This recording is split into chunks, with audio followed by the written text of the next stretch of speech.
Hello students, this session topic is Carl Pearson's coefficient of skewness.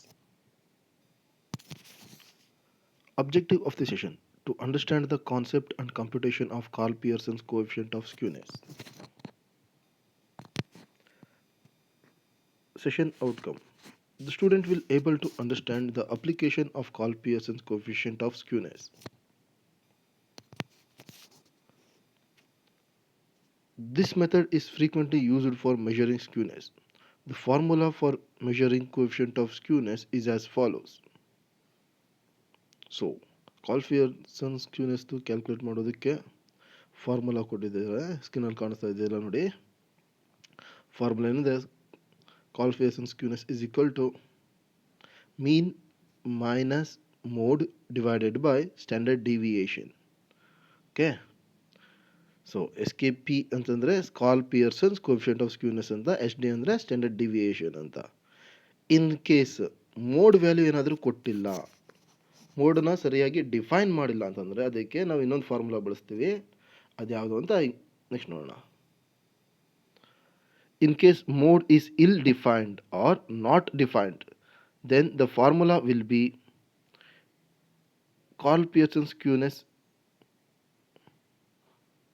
coefficient of skewness is equal to 3 into mean minus median divided by standard deviation.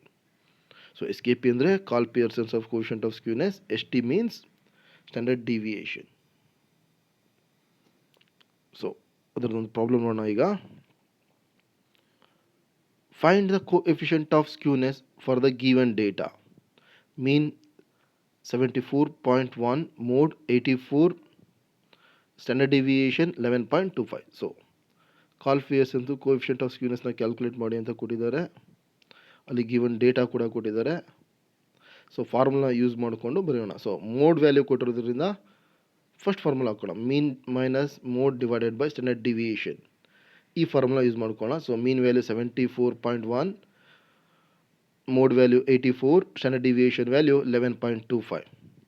So ಇದನ್ನು simplify ಮಾಡಿದಾಗ ನಮ್ಗೆ ಬರೋ value ಎಷ್ಟು ಅಂತಂದರೆ Karl Pearson's coefficient of skewness ಎಷ್ಟು ಬರುತ್ತೆ ಅಂದರೆ -0.88. So negative value ಇದೆ, ಸೊ ಮೈನಸ್ ಇರೋದನ್ನ ನೆಗೆಟಿವ್ ವ್ಯಾಲ್ಯೂ. ಸೊ ಸ್ಕ್ಯೂನೆಸ್ ಯಾವ ರೀತಿ ಇದೆ ಅಂದರೆ ನೆಗೆಟಿವ್ಲಿ ಸ್ಕ್ಯೂಡ್ ಡಿಸ್ಟ್ರಿಬ್ಯೂಷನ್ ಆಗಿದೆ. ಸೊ ನೆಕ್ಸ್ಟ್ ಇನ್ನೊಂದು ಪ್ರಾಬ್ಲಮ್ ನೋಡೋಣ. You are given the position in a factory before and after the settlement of an industrial dispute. Calculate the Karl Pearson's coefficient of skewness on wage of the workers. Details. So ಸ್ಕ್ರೀನಲ್ಲಿ detail ನೋಡ್ತಾ ಇದ್ದಾರೆ ನೋಡಿ. Before and after industrial settlement ಆದಮೇಲೆ number of worker 3000, 2950, mean wages 2220, 2280, median wage 2250, 2225, standard deviation 300, 260. So ಇಲ್ಲಿ mode value ಕೊಟ್ಟಿಲ್ಲ. So ನಾವು ಯಾವ formula use ಮಾಡೋಣ ಅಂದರೆ 3 into mean minus median divided by standard deviation formula use ಮಾಡೋಣ. ಸೊ ಎರಡಕ್ಕೂ before and after ಎರಡಕ್ಕೂ ಕ್ಯಾಲ್ಕುಲೇಟ್ ಮಾಡಬೇಕು. ಮೀನು, ಮೀಡಿಯನ್ ಮತ್ತು ಸ್ಟ್ಯಾಂಡರ್ಡ್ ಡಿವಿಯೇಷನ್ ವ್ಯಾಲ್ಯೂಗಳನ್ನ ಏನು ಮಾಡ್ಕೋಬೇಕಾಗತ್ತೆ, ಎರಡು ಫಾರ್ಮುಲಾಗಳಲ್ಲೂ ಕೂಡ ನಾವು ಸಬ್ಸ್ಟಿಟ್ಯೂಟ್ ಮಾಡ್ಕೊಬೇಕಾಗತ್ತೆ. ಆ ರೀತಿ ಸಬ್ಸ್ಟಿಟ್ಯೂಟ್ ಮಾಡಿಕೊಂಡು ಸಿಂಪ್ಲಿಫೈ ಮಾಡಿದಾಗ ಬಿಫೋರ್ ಮತ್ತು ಆಫ್ಟರ್ ಸೆಟ್ಲ್ಮೆಂಟ್ಗಳು ಎರಡಿದೆ. ಸೊ ಬಿಫೋರ್ ಸೆಟ್ಲ್ಮೆಂಟ್ದು ಎಷ್ಟು Karl Pearson coefficient of skewness ಎಷ್ಟು ಬಂದಿದೆ ಅಂದರೆ -0.3. ಆಫ್ಟರ್ ಸೆಟ್ಲ್ಮೆಂಟ್ ಎಷ್ಟು ಬಂದಿದೆ ಅಂದರೆ 0.635. ಸೊ ಬಿಫೋರ್ ಅದು ನೆಗೆಟಿವ್ಲಿ ಸ್ಕ್ಯೂಡ್ ಡಿಸ್ಟ್ರಿಬ್ಯೂಷನ್ ಆಗಿದೆ, ಆಫ್ಟರ್ ಅದು ಪಾಸಿಟಿವ್ಲಿ ಸ್ಕ್ಯೂಡ್ ಡಿಸ್ಟ್ರಿಬ್ಯೂಷನ್ ಆಗಿದೆ. Thank you.